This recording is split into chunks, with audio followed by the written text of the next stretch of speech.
Continuing our back-to-school coverage here, this week we learned the Rochester City School District would move to all remote learning for its first 10 weeks of school.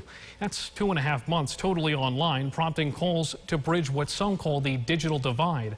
Christian Garzone joining us live now. Christian, what issues could going fully online pose here?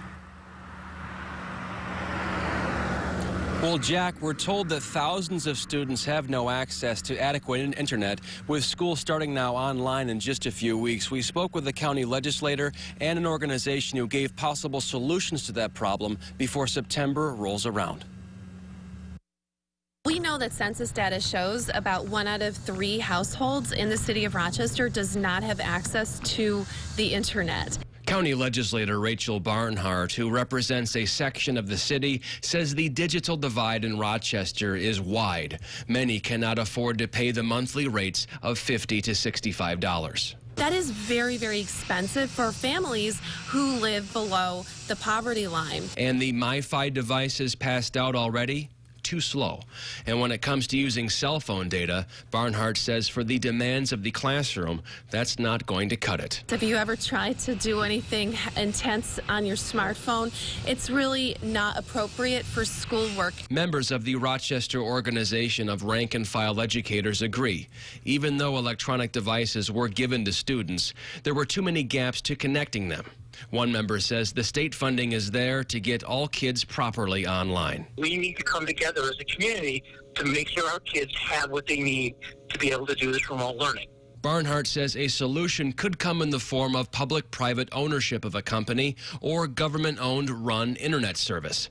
Either way, something's got to happen fast. We need a solution that does not count on Spectrum or Greenlight or any other company to quote-unquote do the right thing. Adults are looking for that kind of action now. Something has to be done to accommodate what the city wants to get done. I think they need to put an area where they have internet, access for kids to get to that don't have it. Barnhart says the more we can invest in getting kids online, the brighter the future is for all. We need to start looking at broadband like basic infrastructure. Now, Barnhart says she and others are trying to get a task force together to try and fix this divide. We were hoping to learn more about solutions to this problem during an RCSD Zoom call today, but that Zoom call had to be cut short after it was hacked.